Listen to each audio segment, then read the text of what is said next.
Hər vaxtınız xeyir. Bugün Excel-də seriyamıza 17-ci dərslə davam edirik. Bugün artıq data tabımızdakı birləşdir funksiyasından danışacağıq və bununla yanaşı bir neçə funksiyamızı nəzərə yetirəcəyik. Gəlin funksiyamızı başlayaq. Ümumiyyətlə biz hansı funksiyadan danışacağıq? Bugün danışacağıq biz birləşdir funksiyasından. Biraz izah edilməsi fərqli formada olsa da, gəlin bunu praktiki formada izahlarla izah etməyə çalışım sizə. Yəni ki, 2020-ci il adında bir şitimiz var. Bu şitdə 12 aylıq kateqoriyalara görə müəyyən qiymətlər verilir. Gəlib hətta yeni şitləri yaradıram. Gəlib 2021 edirəm. Yenə plus işarəsini toxunuram. Üzərində sağ düyməni vurub, burada rename edib adını dəyişə bilərəm.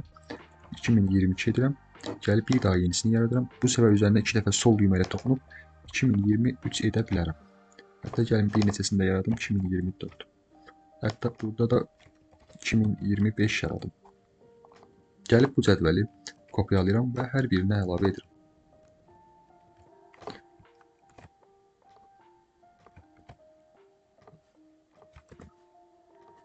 Və müəyyən dəyişiklikləri edəcəm bir qiymətlərdə.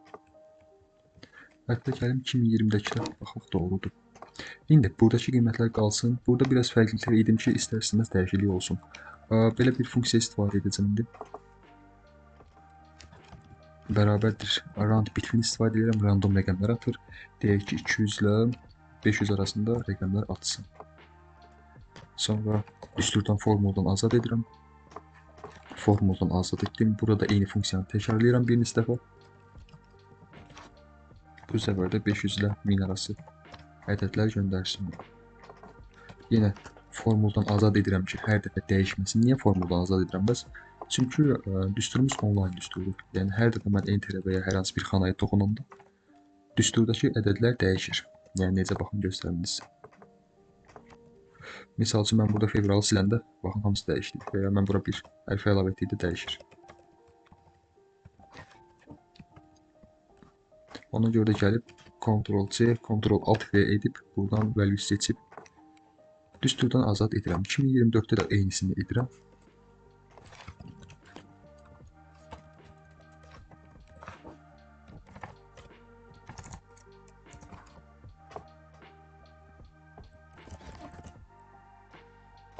Deməli, indi 2020, 2021, 2025-ə qədər 12 aylıq sistemlərimiz var. İndi yeni bir sheet yaradıram və adını qoyuram hesabat. Bu hesabat dosyasında, yəni daha doğrusu hesabat şitində mən artıq gəlib hər birinin ümumi cəmini burada göstərməyə çalışacağam. Gəlirəm data bölməsinə, buradan bu funksiyamızı seçirəm, birləşdir funksiyamızı. Baxın, burada sum funksiyasını istifadə edəcəm. Əlbəttə, digər funksiyalarda siz istifadə edə bilərsiniz, amma biz indi cəmin yoxlayırıq.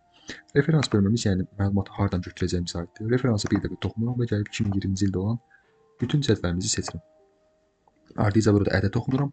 Artıq birində ədəd toxundum deyə digərlərində avtomatik olaraq təqribən tanıyacaq. Baxın, gəldim özü göstərdi, seçdi. Ədəd edirəm, toxunuram.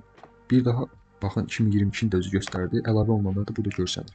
Gəlib 2023-də əlavə edirəm. Gəlib 2024-ü seçib bunu da əlavə edirəm. 2025-ci ildə əlavə edirəm və row və kolumları seçib OK toxunduqda artıq mənə ümumi hesabatları göstərəcək. Və görürəm ki, 2483 manat ümumilikdə yanvar ayı olub. Yəni bu hər il üçün birlikdədir.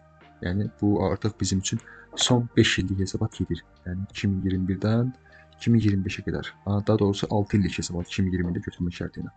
O zaman buna da biraz daha forma verirəm. Gəlib yeni bir sətr əlavə edib baxın. Cədvəl halına salıram. Əlbəttə, buradan table'larla edə bilərik və ya gəlib buradan sadə borderlər də edə bilərik. Biraz daha fərqli formata gətirirəm.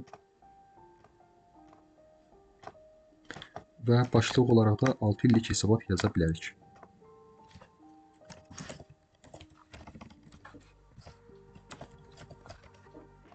Hətta biraz daha səliqəyə salalım. Mətnimizi də orta hissəyə yerləşdirə bilərik. 6 illik hesabatda yanvar aylarında həmişə 2483 və eyni formada gəlib bunu biz diaqram halında sala bilərik. Yəni necə? Əvvəl buranı əvvəlki halına qaytaraq. Seçdim, baxın, gəlirəm insert bölməmizə.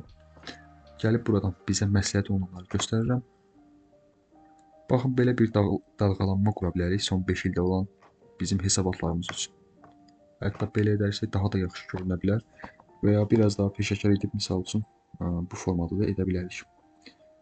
Deməli, hər 5 ildə görürük ki, 6 illik hesabatımızda görürük ki, yanvar aylarında başlayıb fevralda artıb və belə bir dalğalanma olaraq davam edib. Bu formada digər dərslərdə görüşənədək.